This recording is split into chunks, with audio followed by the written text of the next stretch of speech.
La volatilité au moment où tu rentres ne décide pas si tu gagnes ou si tu perds. Elle décide combien tu gagnes. Pour exactement le même risque, rentrer quand c'est calme peut te rapporter plusieurs fois plus que rentrer quand ça flambe.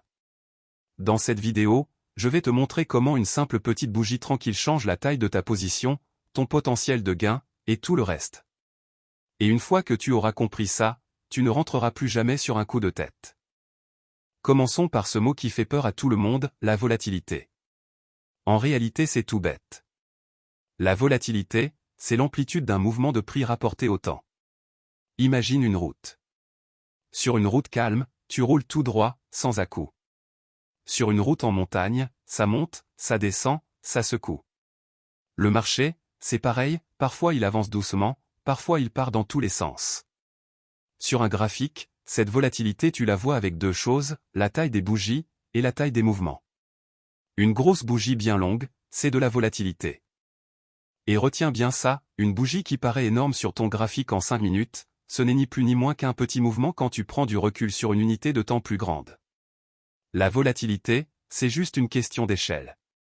Et tout l'enjeu de cette vidéo, c'est de comprendre une chose, ce niveau de volatilité, au moment précis où tu rentres, ce n'est pas un détail. C'est lui qui va décider de la taille de ta position, de ton potentiel de gain, et au final, de combien tu vas empocher.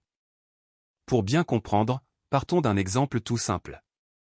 Les calculs sont volontairement arrondis pour que ce soit facile à suivre. On a un capital de 2000 €. Et on se fixe une règle d'or, on ne risque jamais plus d'1% de notre capital sur une seule position. Donc 1% de 2000 €, ça fait 20 €. 20 €, c'est le maximum qu'on accepte de perdre si le trade tourne mal. Pas un centime de plus. Ce chiffre-là, on ne le bouge jamais. C'est notre garde-fou. Maintenant, on va comparer deux entrées différentes. Même risque de 20 € dans les deux cas. Première entrée, dans les règles de l'art. Ici, on est calme, on n'est pas dans la précipitation. On attend une bougie peu volatile, une petite bougie, plus petite que les précédentes pour rentrer proprement. Disons que cette bougie fait une amplitude de 3%. On place notre stop-loss juste en dessous. Pour respecter nos 20 € de risque maximum avec une bougie de 3%, on calcule notre taille de position, 20 € divisé par 3%, ça nous donne une position d'environ 666 €. Et on vise un gain de 3 fois notre risque. Donc on vise 9% de profit. En euros, ça fait 60 € de gain visé pour 20 € risqués. C'est ce qu'on appelle un ratio gain sur risque de 3 pour 1. Deuxième scénario. Il est 18 h, les marchés sont en pleine effervescence, et tu vois une valeur qui s'enflamme.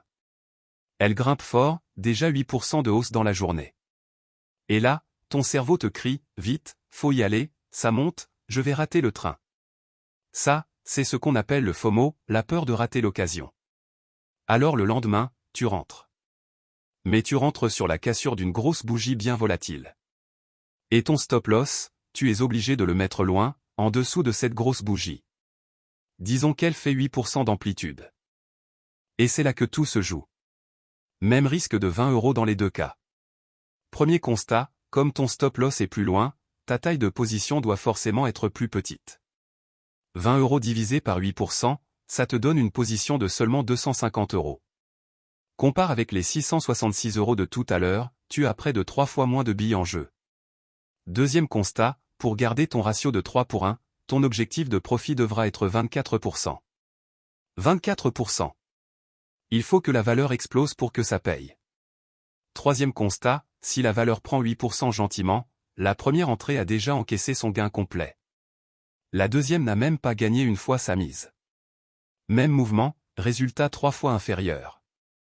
Quatrième constat, et c'est le plus cruel, si une résistance se trouve à 12%, la deuxième position n'atteindra jamais ses 24%.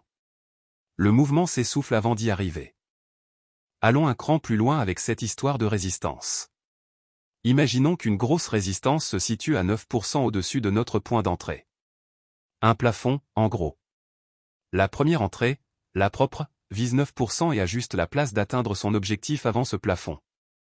La deuxième, qui doit aller chercher 24%, va se cogner contre la résistance bien avant. Elle est condamnée d'avance. Et ça se traduit directement sur le taux de réussite nécessaire. La première entrée n'a besoin d'avoir raison qu'une fois sur 4 pour être rentable sur la durée. La deuxième, à cause de tout ce qu'on vient de voir, aura besoin d'avoir raison une fois sur 2. Le double. Tu vois où je veux en venir? Taille de bougie, taille de stop, taille de position, gain potentiel, et même la fréquence à laquelle tu dois avoir raison, tout ça est lié. C'est une chaîne. Tu tires sur le premier maillon à la volatilité à l'entrée et tout le reste suit. Maintenant, poussons le raisonnement jusqu'au bout, parce que c'est là que ça devient vraiment intéressant. Imaginons que le mouvement parte vraiment bien et fasse 24% de progression. La deuxième entrée, celle du FOMO, encaisserait 60 € de profit, soit 3 fois son risque. Pas mal, on est d'accord. Mais qu'en est-il de la première entrée, celle qui était posée sur une petite bougie peu volatile? Eh bien sur exactement le même mouvement de 24%, elle aurait encaissé 180 €. Soit 9 fois sa mise de départ, pour le même risque de 20 €. 3 fois plus que l'autre, sur le même marché, le même jour, le même mouvement. Pourquoi? Parce qu'elle est rentrée au calme, avec un stop court, donc une position plus grosse, donc chaque pourcent de hausse pèse beaucoup plus lourd dans sa poche. La règle à graver dans ta tête, plus ta volatilité à l'entrée est faible, plus ton stop est court, plus ta position est grosse, et plus le même mouvement te rapporte. Concrètement, qu'est-ce qu'on fait de tout ça? On va chercher les zones de congestion. Les zones de congestion, ce sont les moments où le marché se calme, où les bougies deviennent toutes petites, où ça ne bouge presque plus. C'est précisément là qu'on doit poser notre attention et chercher un point d'entrée, parce que c'est là que la volatilité est au plus bas et que ton potentiel de gain est au plus haut. Et pour repérer les meilleurs moments, on jette aussi un œil aux zones de congestion de l'indice de référence, comme le CAC 40 ou un autre. On guette une sortie de ces zones calmes, parce que c'est souvent ce qui déclenche les belles phases d'expansion et de progression. Voilà. Tu viens de comprendre un truc que la plupart des gens ne saisissent jamais, ce n'est pas en courant après les valeurs qui s'envolent qu'on gagne le plus. C'est en sachant attendre le calme, là où ton stop est court et où chaque mouvement pèse lourd. Le niveau de volatilité au moment où tu rentres ne décide pas si tu gagnes, il décide combien. Et ça, c'est entièrement entre tes mains. Moins ça bouge à l'entrée, plus ça paye à la sortie. Stop serré, grosse position, gros gain, et le droit de te tromper souvent. Dis-moi en commentaire, est-ce que tu faisais déjà attention à la taille des bougies avant de rentrer? Je lis tout. La prochaine vidéo va exactement là où celle-ci s'arrête, abonne-toi pour ne pas la rater. On se retrouve très vite.